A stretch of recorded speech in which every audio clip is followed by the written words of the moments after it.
오늘부터 흔히 말하는 팔복에 대해서 살펴보기를 원합니다.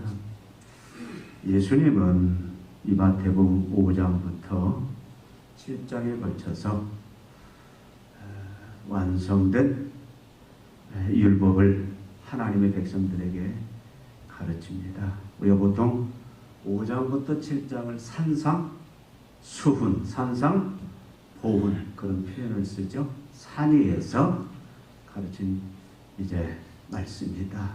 고배와 같은 말씀이다. 그런 의미에서 산상수훈, 산상보훈이라는 명칭을 쓰는데, 그것보다는 어떻게 보면 5장, 7장은 율법의 완성이다.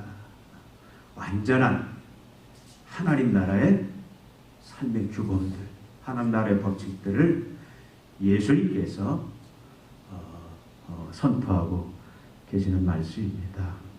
특별히 5장 1절부터 13절은 우리가 보통 팔복이다 그런 표현을 쓰는데, 이 내용은 뭐냐면 하나님 나라의 백성, 예수를 구주로 주님으로 고백하고 하나님의 자녀된 자들, 죄사함 받고 의롭다 하나님이 선포하고 하나님과의 관계가 회복된, 그래서 하나님의 통치 속에서 하나님의 나라 속에서 살아가는 모든 하나님의 백성들의 존재는 어떤 존재인지, 어떤 특징을 가지고 있는지 그 부분에 대해서 말씀을 하고 있습니다. 그러니까 이렇게 해야 천국 들어간다 그 말이 아니고, 천국에 들어온 하나님의 백성들의 가장 기본적인 모습은 이런 모습이다. 이걸 달리 말하면 결과론적으로 볼 때는 내가 하나님의 백성인지 아닌지 이걸 검증해 볼 수 있는 시금석과 같은 말씀이다 그 말입니다. 하나님 나라의 백성은 당연히 이런 특징을 가지고 있어야 된다. 그 제일 먼저 주님이 하신 그 본질적인 특징이 뭐냐면 뭡니까? 심령이 가난한 자다. 그 이후에도 애통하는 자다 쭉 말씀하시고, 그 이후에는 그런 하나님 나라의 백성으로서 기본적인 특징을 가진 그 존재들이 어떻게 하나님 앞에서 세상 속에서 살아갈 것이냐 하는 부분을 이제 그 이후에 쭉 말씀을 합니다.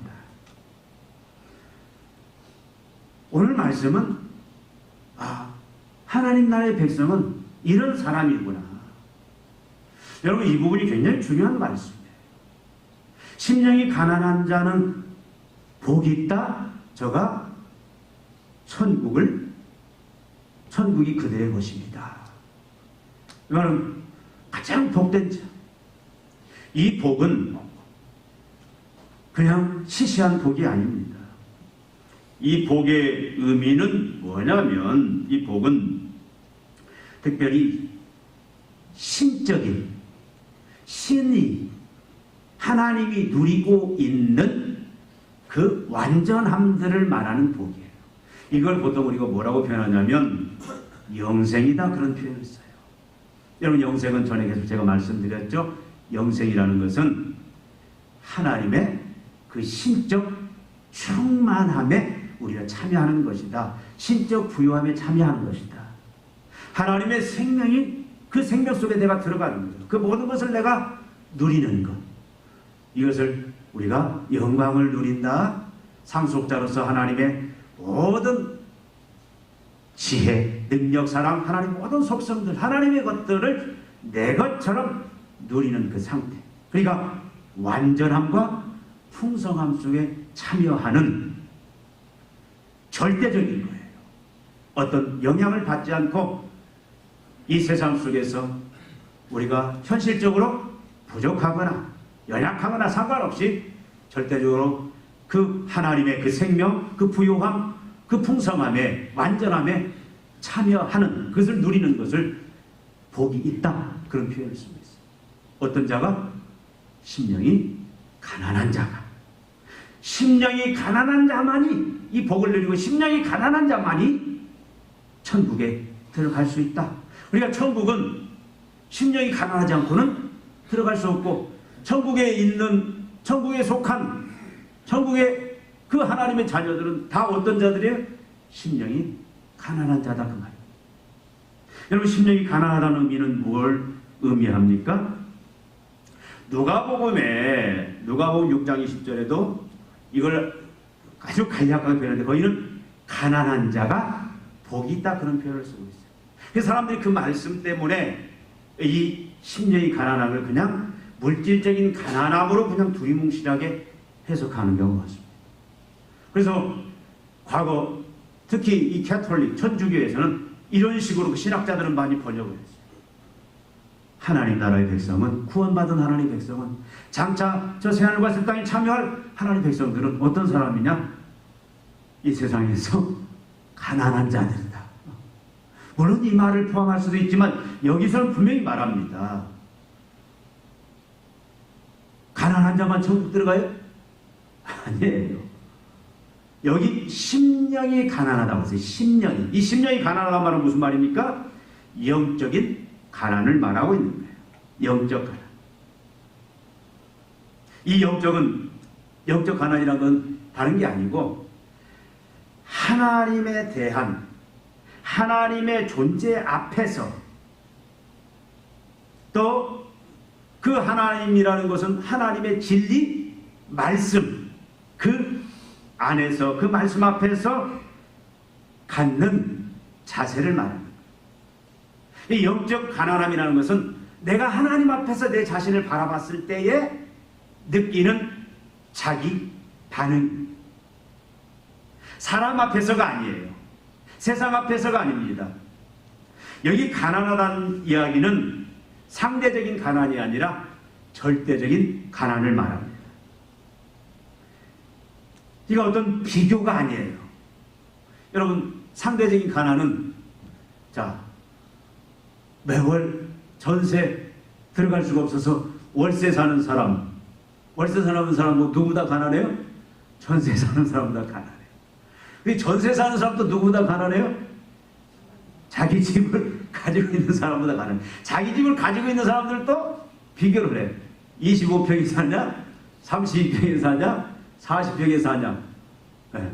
같은 40평이라도 그것이 강남에 있냐?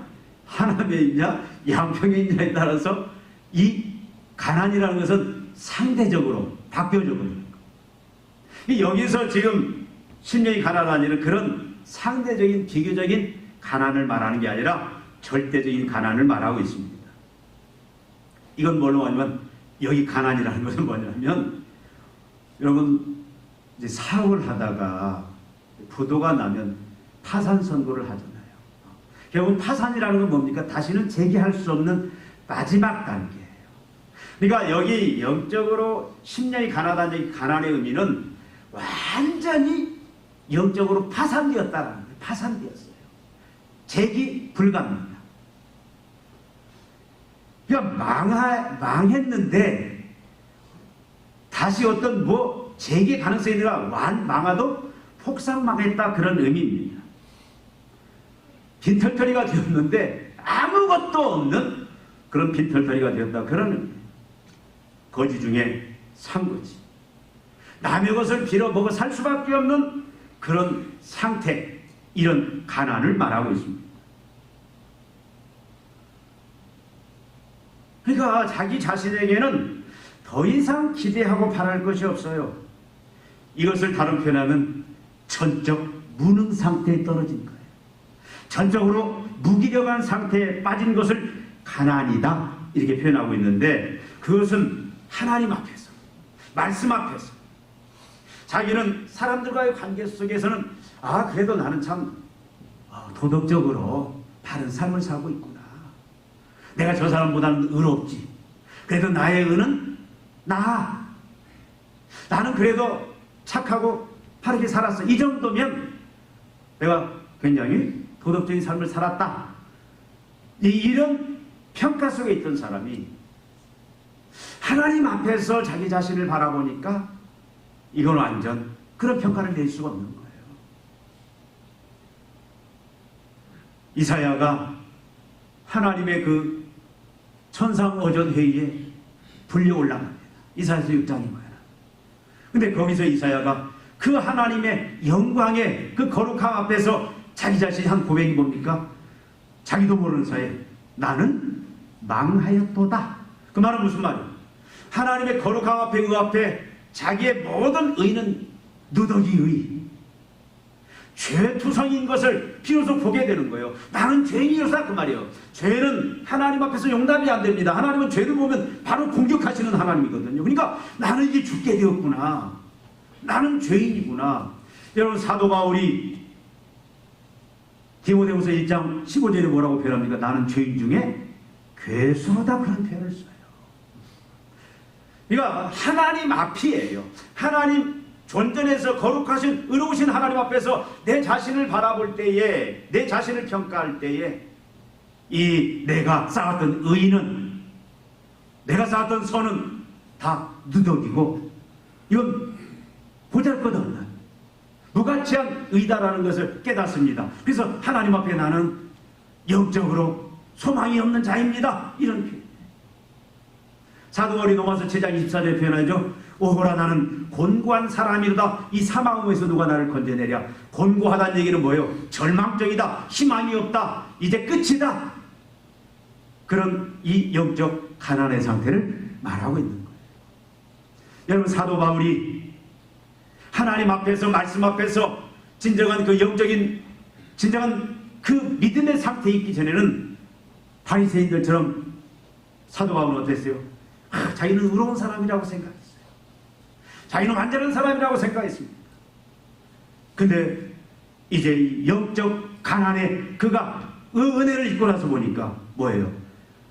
자기가 죄인 중에 괴수고 자기는 영적으로 철저히 파산된 자고 무기력한 자고 무능한 자다라는 사실을 고백하는 이것이 영적 가난입니다.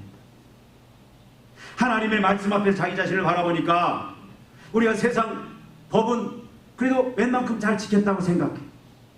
그래서 모범시민 상도 받고 했는데 내가 진짜 하나님의 그 말씀, 그 말씀의 모든 문자와 정신, 그 모든 의미들 속에서 내 자신을 바라보니까 나는 그 말씀을 순종할 수 없는 내 의지로 내 성품으로는 말씀을 지킬 수 없는 그런 철저한 무능력자고 무기력한 자다라는 그것을 보는 것이 영적 가난의 의미입니다. 그러니까 하나님의 말씀 앞에서 하나님의 기준 앞에서 열심히 이 영적 가난의 그 은혜에 들어가기 전에는 나도 이제 일반 타종에서 그러잖아요. 그 구원을 위해서 열심히 선도 행하고 열심히 공로도 쌓고 그렇게 나아가요. 근데 이 영적 가난의 은혜 속에 들어와서 보면은요 어떻게 되는 거예요? 우리의 힘으로는 우리의 노력으로는 하나님이 정한 그 기준에 이를 수 없고 다 불합격이고 그것은 결국은 사망, 심판, 저주, 지옥에 떨어지는 그 결과만 있구나. 그렇게 되는 거예요. 여러분 우리가 하나님의 말씀 여기 지금 이 이후에 계속해서 나오는 이 말씀들 우리가 지킬 수 있습니까? 우리는 지킬 수 없어요. 여러분 시키면 지킬 수 있어요? 못 지켜요. 우리는 불가능합니다. 하나님의 모든 뜻과 의지와 성품 이 하나님의 말씀을 우리의 타고난 성품으로는 우리의 부패한 본성으로는 지킬 수가 없어요. 그래서 말씀 앞에서 내 자신을 바라볼 때마다 어떻게 절망하게 되는 거예요. 그래서 바울이 오호라 나는 공고한 사람이다. 이 사망에서 누가 나를 건져내랴. 바울은 열심히 하나님 말씀대로 율법대로 살려고 애를 썼어요. 선을 행하려고 애를 썼어요. 그런데 결국 행할 때마다 그는 뭘 행했더라? 선이 아니라 악을 행했더라. 하나님의 뜻과는 정 다른 그 하나님의 뜻을 대적하는 그 행동을 했구나. 그래서 거기에 절망을 느끼면서 오라 나는 곤고한 사람이다. 나는 영적으로 파멸된 자구나. 영적으로 파산된 자구나. 나는 영적으로 무기력하고 무능한 자구나.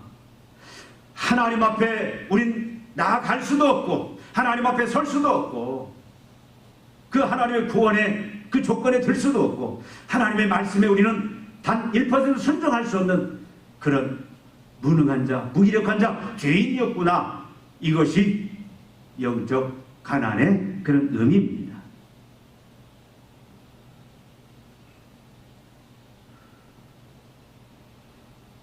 여러분 누가복음 18장 9절부터 14절에 보면 세리 얘기가 나와요. 세리 장녀들은 하나님 앞에서 어떤 반응을 보입니까? 바리새인들은 나는 하나님 의롭습니다. 하나님, 나는 이렇게 하나님을 위해서 이런 일도 했고 저런 일도 했고 나는 참으로 의롭게 살았습니다. 나는 의인입니다. 근데 세리들은 어떻게 해요? 가슴을 치면서 나는 하나님 앞에 나갈 수도 없는, 설 수도 없는, 나는 죄인입니다. 긍휼을 베푸소서. 이 세리와 장녀의 자세가 심령이 가난함의 그런 의미입니다. 여러분 하나님에 대해서, 말씀에 대해서 이런 자기를 볼 수 있는, 이게 심령이 가난한 자고, 하나님 앞에서, 말씀 앞에서 내가 영적으로 파산된 자고, 내가 영적으로 망한 자고, 이제는 영적으로 무기력한 자고 무능한 자다라는 사실을 깨닫고 고백하는 사람은 어떤 단계까지 나아가느냐? 자연스럽게 이제는 어떤 혈통이라든가 가문, 또 학벌, 물질, 권력, 재능, 직업, 직위, 세상적인 것들에 대해서도 가난하게 된다 그 말씀이에요. 그러니까 바울이 여러분 하나님 앞에서 영적으로 그 은혜로 그 가난함 속에 들어가니까 바울이 무슨 고백을 했죠? 빌립보서에서 그 전에는 이 영적 가난함의 하나님의 나라 백성들은 그 은혜 바깥에 있을 때는 그는 뭘 자랑했어요? 가문을 자랑했어요. 혈통을 자랑했어요. 나는 바리새인 중에 바리새인이다. 나는 의롭다. 자기 학문을 자랑했고 자기 의를 자랑했어요. 근데 이 영적 가난함의 그 하나님의 은혜 속에 들어오고 난 뒤부터 그가 뭐라고 고백을 합니까? 그 모든 것들을 다 뭘로 여긴다? 배설물로 여긴다. 나한테는 자랑하고 드러낼 것이 없다. 그래서 누가가 말하는 가난한 자가 복이 있다는 그 의미는 뭐냐면 결국은 같은 이런 맥락들이에요. 결국 우리가 기대하고 우리가 바라보고 우리가 소망을 가질 것은 누구밖에 없다? 하나님밖에 없다. 하나님의 은혜밖에 없다. 물질을 의지하는, 물질을 그 붙잡는, 물질을 소망 삼는 거기에서 자유로운 자가 복이 있다. 그런 의미예요. 그러니까 여러분 심령으로 가난해진 이 은혜에 참여한 자들은 어떻게 되냐면요, 세상 것들, 말씀드린 대로 혈통이나 학벌이나 물질이나 권력이나 재능이나 직업이나 자기 가지고 있는 모든 것들에 대해서 어떻게 돼요? 그것들에 대해서 가난하게. 그래서 이것들에 대해서 자랑거리가 아니라 이제는 배설물로 여기는, 그것에 영향받지 않는, 더 이상 그것에 기뻐하고 그것에 슬퍼하는 그 종이 되는 그런 상태에서 벗어난 것, 이것이 심령이 가난하다 그 말이에요. 우리가 심령이 가난하지 아니하면 이런 세상 것들 때문에 우리는 계속 어때요? 왔다 갔다 우리는 기쁨을, 은혜를 빼앗기기도 하고 다시 회복하기도 하고 그런 상태를 반복되는데, 이 심령이 가난한 자는 절대 거기에 휘둘리지 않고 영향도 받지 않는 상태를 심령이 가난하다 그런 의미입니다. 그래서 이런 사람은, 심령이 가난한 사람은 결과적으로 어떻게 돼요? 누구만 바라봐요? 나한테는 소망이 없잖아요. 그러니까 누구만 바라봐요? 하나님만 바라봅니다. 중보자이신 예수님만 바라봐요. 또 보혜사이신 성령님만 바라보고 의지하게 됩니다. 그래서 세리들처럼 뭐예요? 그저 하나님을 향해 가슴을 치면서 하나님이여 나는 죄인으로소이다. 나는 무능력합니다. 하나님 도와주소서. 자비를 베풀어 주시옵소서. 이런 모습을 보이게 되는 거예요. 그래서 결국은 어떤 사람이 되느냐? 기도와 성령의 사람으로 바뀌어지게 되는 거예요. 여러분 심령이 가난해지면은요, 누가 기도하라 그렇게 간여를 안 해도 저절로 기도의 사람이 되는 거예요. 왜? 우리는 하나님의 은혜, 하나님의 도우심이 없이는 우리가 하나님 앞에서 하나님의 백성으로서 그 삶을 유지할 수도, 사명을 감당할 수도, 하나님 주신 하나님 백성답게 사는 삶도 불가능하기 때문에 우리는 엎드릴 수밖에 없어요. 하나님 도와주세요. 긍휼을 베풀어 주세요. 지혜를 베풀어 주세요. 여러분 직장에서 일할 때도 뭐합니까? 하나님 나에게 지혜를 주십시오. 나에게 능력을 주십시오. 내 상황을 하나님 이렇게 바꿔주십시오. 하나님이 인도해 주십시오. 기도하게 되고, 그리고 어떻게 돼요? 이제는 성령을 의지하게 됩니다. 그러니까 이런 사람들은요, 심령이 가난한 사람은 그 완전한 모습은 어떤 모습이냐면, 우리가 흔히 표현하죠. 절대 그 사람은 무엇을 하든 기도보다 앞서지 않습니다. 그 사람은 무엇을 하든 성령보다 앞서지 않아요.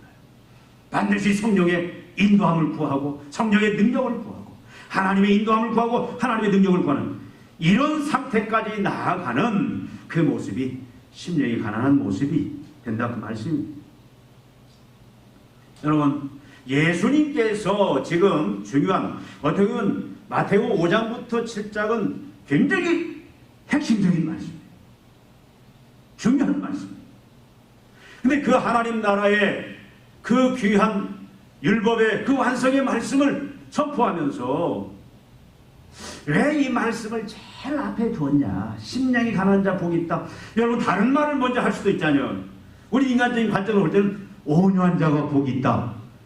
여러분, 세상 사람들은 온유한 사람들을 얼마나 좋아합니까? 그렇잖아요. 온유한 사람. 세상 사람들이 생각하는 온유는 어떤 게? 겸손, 따지지 않고, 막 날 세우지 않고 그냥 다 받아주는 그런 생각으로 온유를 하는 걸 생각하고 있잖아요. 근데 물론 그 의미는 다른 의미입니다. 그래서 세상 사람들이 가장 좋아하는 게 어떻게 보면 온유한 자가 복이 있다. 이걸 제일 앞세워야 되는데 어떻게 보면 뭘 앞세워요? 심령이 가난한 자. 그것도 누가는 가난한 자. 제일 싫어하는 말씀이잖아요. 가난 좋아하는 사람이 누가 있어요? 여러분, 가난이 복이라고 하면, 천국에서 가난하게 살아야 된다고 하면 여러분 좋아할 사람이 누가 있어요? 여러분, 하나님 나라 백성은 가난하게 살아야 됩니까? 아니에요. 가난도 부도 그것이 죄악이 아닙니다. 하나님이 특별히 그 주신 삶에 따라서 어떤 사람은 가난의 길을 그냥 생명처럼 하나님 주신 길을 받고 가는 경우가 있어요. 어떤 사람 하나님도 부유한 길을, 물질을 통해서 하나님의 일을 하고 그 길을 가게 하는 사람도 있습니다. 우리가 종이 되는 게 아니라 하나님이 그렇게 길을 주시는 경우가 있어요.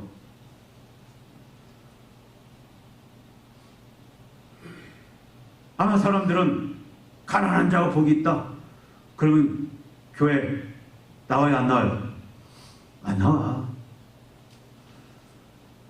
예수 믿어야 복 받고, 예수 믿어야 부자 되고, 이렇게 교회를 나오지. 가장 중요한 하나님의 말씀을 선포할 때 여러분, 심령이 가난한 자가 복이 있다. 가난한 자가 복이 있다. 왜 예수님은 이 말씀을 제일 앞에다가 선포하느냐? 여러분, 제일 앞에 있다는 얘기는 뭐예요? 가장 중요하다 그 말 아닙니까? 가장 핵심이다 그 말씀이에요.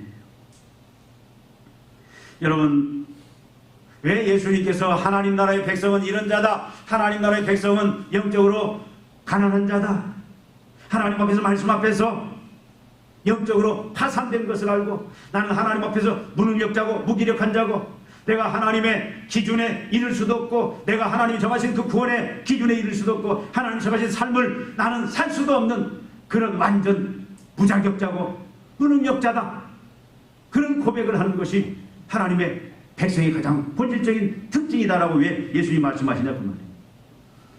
여러분, 이것이 시금석이기 때문에 그렇습니다. 시금석이라는 건 뭐예요? 여러분, 당뇨 환자는 당뇨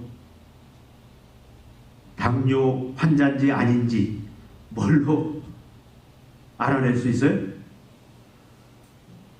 그 시험지가 있잖아요. 그걸 자기 소변을 적셔보면 그 색깔에 따라서 이걸 시금석이다.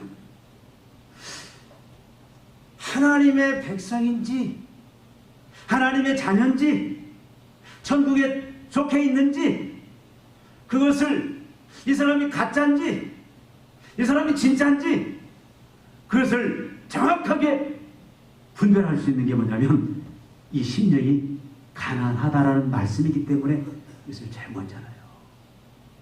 나머지에 나오는 애통하는 자는 복이 있나니 쭉 7장까지 하나님 나라의 백성은 이렇게 살아야 된다, 그 모든 말씀은 사실 심령이 가난한 자의 그 결과물들입니다.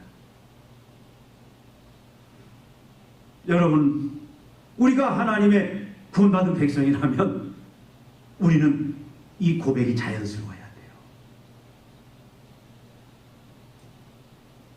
지금 이 시대의 한국교회는 우리가 뭘 하자 중요합니다. 뭐 회개도 해야 되고 우리가 말씀대로 여러 운동도 해야 되고 여러 할 일들이 많이 있어요.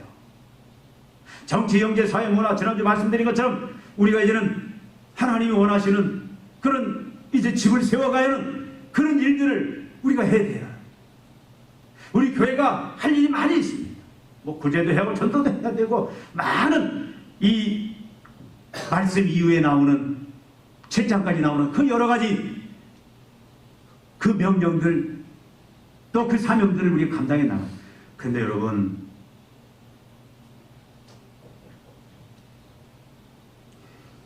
심령이 가난한 이 상태가 안 되어 있으면 나머지는 할 수도 없다 그 말이에요. 모래 위에 집을 지은 것처럼 그건 하다가 다 지쳐서 결국 넘어집니다. 여러분, 우리가 열심히 말씀대로 살려고 애도 쓰고 사명도 감당하려고 여러 가지 애를 쓰고 그래서 열정적으로 출발도 하고 하지만 중간에 쓰러지고 넘어지고 곁길로 세상으로 가버리는 그 많은 이유 중에 하나가 오늘 본문이 예수님이 말씀하시고자 하는 것은 뭐냐면 이 부분이 안 되어 있기 때문이다. 예수님은 지금 그 말씀을 하시려고 이 말을 제일 먼저 놓았다 그 말이에요. 내가 예수 믿고 하나님의 은혜로 이제 믿음 생활을 출발해요. 내가 주님을 위해서 내가 이제는 이렇게 살아야 되겠다. 내가 주님을 위해서 이제는 신앙생활을 참으로 주일도 이렇게 섬기고 헌금생활도 이렇게 하고 기도생활도 이렇게 하겠다. 내가 세상을 이렇게 구제도 하고 빚과 수고의 역할도 감당하겠다. 내가 이제 하나님 말씀대로 구체적으로 이제는 모든 내 삶에 살인하지 않고 가늠하지 않고 도둑질하지 않고 하나님 주시는 말씀대로 내가 살겠다. 내가 어떤 좁은 문이라도 하나님 명하신 길 가겠다. 우리가 결심하고 간다 한들 이 부분이 안 되어 있으면 그 길을 갈 수 없다 그 말이에요. 출발을 했을지라도 완주하기가 힘들다 그 말입니다. 여러분, 초등학생한테 어른이 하는 일을 여러분 감당하라고 하십시오. 초등학생한테 쌀 80kg짜리 메고 가라고 하십시오. 갈 수 없어요.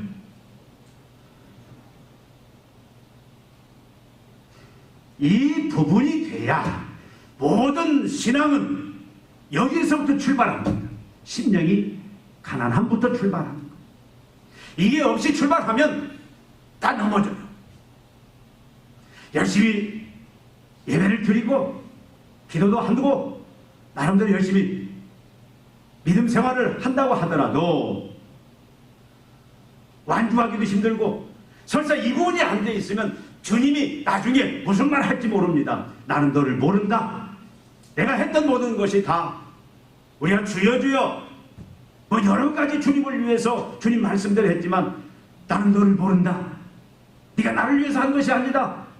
그런 평가를 받을 수도 있기 때문에 이 말씀을 제일 앞에 지금 강조하고 있다 그 말씀입니다.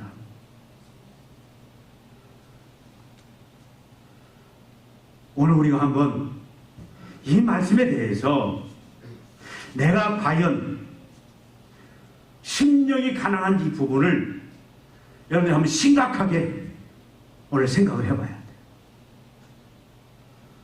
여러분, 하루하루 삶 속에서 나는 심령이 가난한 자의 모습으로 살아가는지 이 부분을 오늘 심각하게 고민을 해야 돼요.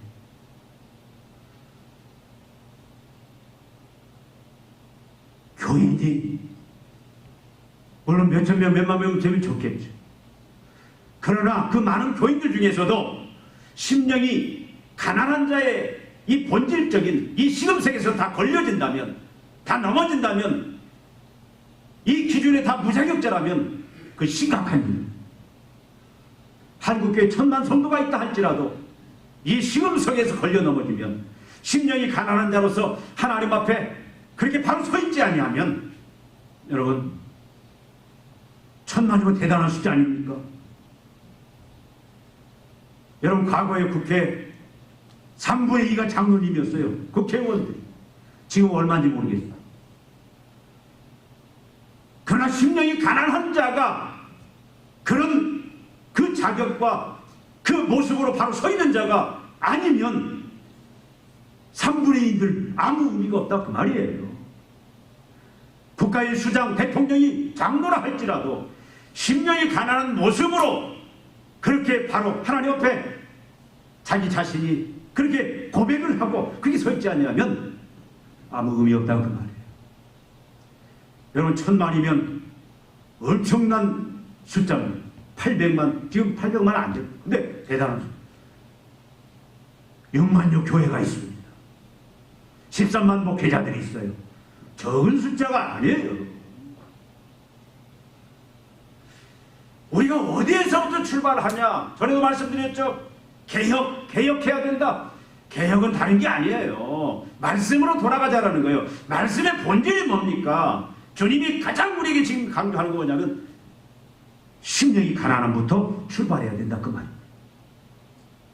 이게 견고해지면 우리는 기회에 나오는 애통하는 자는 복이 있나니, 온유한 자는 복이 있나니, 또 의에 주의고 온유한 자는 복이 있나니, 긍휼히 여기는 자는 복이 있나니, 마음이 청결한 자는 복이 있나니, 화평케 하는 자는 복이 있나니, 의를 위해 박해를 받고 세상에 소금이 되고 빛이 되고 하나님 모든 계명을 순종하고 하는 이 모든 하나님과 반거를 유지하며 살 수 있는 모든 일들이 이게 돼야 가능하다. 주님 오시는 그날까지 지속시킬 수 있다 그 말이에요. 이게 안 되면 다 넘어집니다. 그래서 가장 중요한 문제를 여러분 예수님은 이 부분 이것부터 바로 세울 것을 말씀을 하고 있습니다.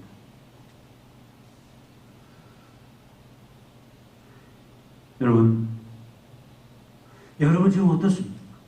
여러분 심령이 가난한 자입니까?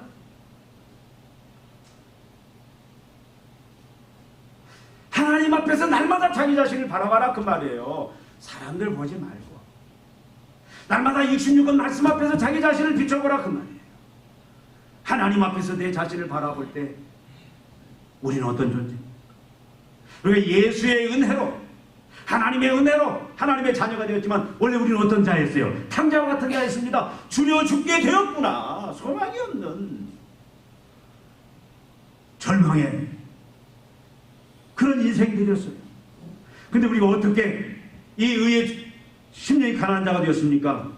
여러분 성령의 은혜입니다.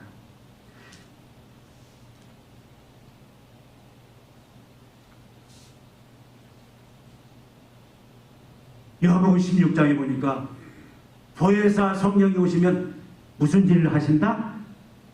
죄에 대하여, 의에 대하여, 심판에 대하여 세상을 책망하신다고 그랬습니다. 성령이 우리 안에 들어오심으로 인하여 성령이 절대의 은혜로 우리 안에 들어오심으로 말미암아 우리에 대해서 어떻게 해요? 우리의 죄에 대해서 책망을 하는 거예요. 여러분 성령이 역사하시는 우리가 죄인이라는 걸 절대 볼 수가 없어요. 자연인은 자기가 죄인이란 말 절대 하지 않습니다.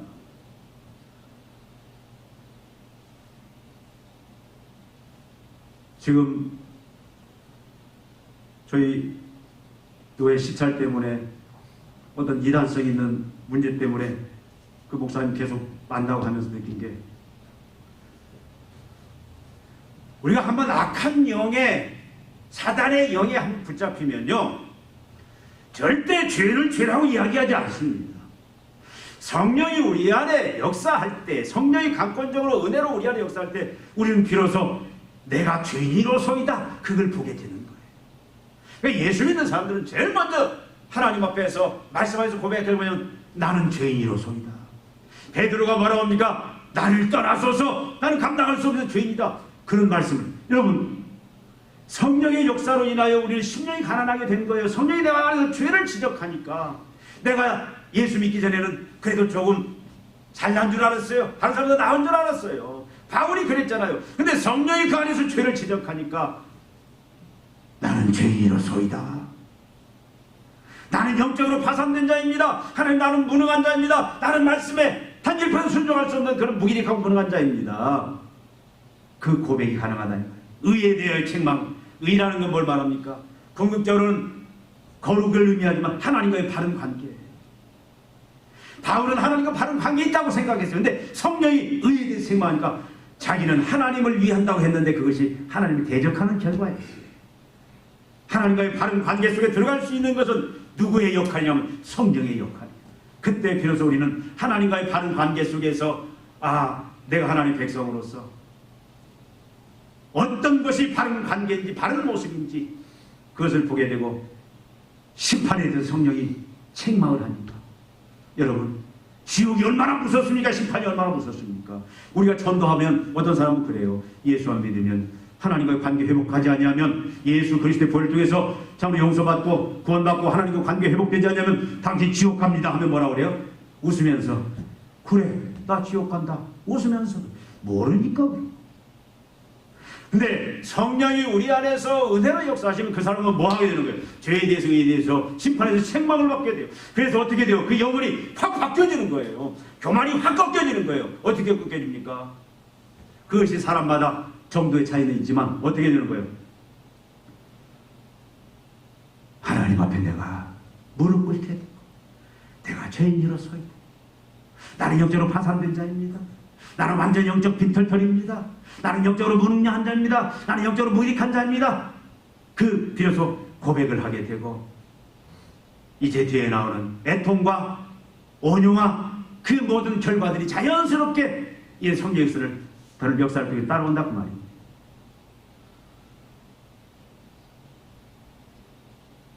내 사명도 이제는 성령의 은혜를 통해서 내가 사명을 감당할 수 없는 자다. 그래서 여러분, 모세에게 하나님이 내 백성을 구원하라 할 때 모세가 어떻게 해요? 계속 거부해. 그 성경을 읽다 보면 막 한 대 쥐어받고 싶을 정도로 모세가 거부를 해요. 왜 그렇습니까? 자기의 실체를 보니까 자기는 사명을 감당할 만한 그런 제목이 아니에요. 근데 성령이 그를 붙잡고 이제는 성령이 그를 뭐라고 하니까 심령이 가난해서 그래 주의 말씀이라면 순종하겠습니다. 그렇게 해서 성령의 은혜를 입은 사람은 뭐예요? 심령이 가난한 사람은 주의 말씀이라면, 주의 은혜라면, 주의 사명이라면 내가 감당하겠습니다 하고 무조건 순종의 다스로 순종의 관계로 들어가는 것이 그것이 심령의 가난의 모습이고 그것은 성령의 역사로만 가능하다 그 말입니다. 여러분, 오늘 한번 우리가 심각하게 생각해 보시기를 바랍니다. 여러분 심령이 가난한 자입니까? 우리 천국 백성이라면 오늘 죽어도 천국에서 눈을 뜰 수 있는 하나님의 자녀라면 우리에게는 이 분명한 이것이 우리에게 증거가 되어야 돼요. 한번 적어해 주십시오. 나는 심령이 가난한가? 하나님 앞에서, 말씀 앞에서 여러분, 나는 영적으로 파산된 자입니다. 나는 무기력한 자입니다. 나는 무능한 자입니다. 영적 빈털털입니다. 난 그래서 주님의 은혜가 필요합니다. 그래서 주님의 은혜로 뛰어들고 주님의 긍휼과 자비를 구하고 기도할 성령의 사람으로 여러분이 그렇게 서 있는지 한번 우리가 살펴보고, 그렇지 않다면 여기서부터 우리가 출발하십시오. 우리 교회가 여기서부터 출발해야 됩니다. 그동안 어떻게 살아왔던, 우리가 현재 어떤 모습이든 그걸 다 정리하고 이 부분부터 오늘 정리하시고 여기서부터 이 믿음의 회복을 가지시고 새롭게 출발할 수 있는, 그래서 이후에 모든 그 말씀들 우리 하나님 나라의 백성으로서 또 하나님 나라의 그 사명자로서 넉넉히 살아갈 수 있는, 그리고 이 복, 하나님의 그 충만한 신적, 그 충만함, 하나님의 그 신적 풍성함, 그 완전함의 그 복을 누리며 권세와 영광 가운데 살아가는 그런 우리 교회가 되어야 되겠습니다. 기도하시겠습니다. 하나님 아버지, 우리가 오늘 심령이 가난한 자가 어떤 자고 어떻게 심령이 가난하게 되었는지 말씀들을 통해서 살펴봅니다. 아버지 하나님, 우리가 지금까지 어떻게 살아왔던 우리가 하나님 아버지 우리 모습이 어떤 모습입니까? 여기에서부터 새롭게 출발하기를 바랍니다. 아버지 하나님, 내가 하나님 앞에서 하나님 말씀 앞에서 어떤 자인지 어떤 존재인지 우리의 특징이 무엇인지 과연 심령이 가난한 모습인지 이 시간 살펴보게 하시고 이는 성령의 은혜를 통해서 심령이 가난한 자로 아버지 하나님 굳게 다시 회복되어지게 하시고 심령이 가난한 이 모든 이 본질적인 것에서부터 우리 모든 삶을 우리 신앙생활을 영위해 나갈 수 있는 그런 은혜를 주님이 주시기를 간절히 빌곤합니다. 그래야 하나님 아버지 우리가 참으로 넉넉히 하나님의 말씀대로 살고 하나님의 기준에 합당하고 하나님을 영화롭게 하고 하나님의 권세와 능력을 나타내며 살아가는 그런 그런 교회, 가정, 직장, 사업자의 삶이 되게 하여 주시옵소서. 예수님의 이름으로 기도하옵나이다. 아멘.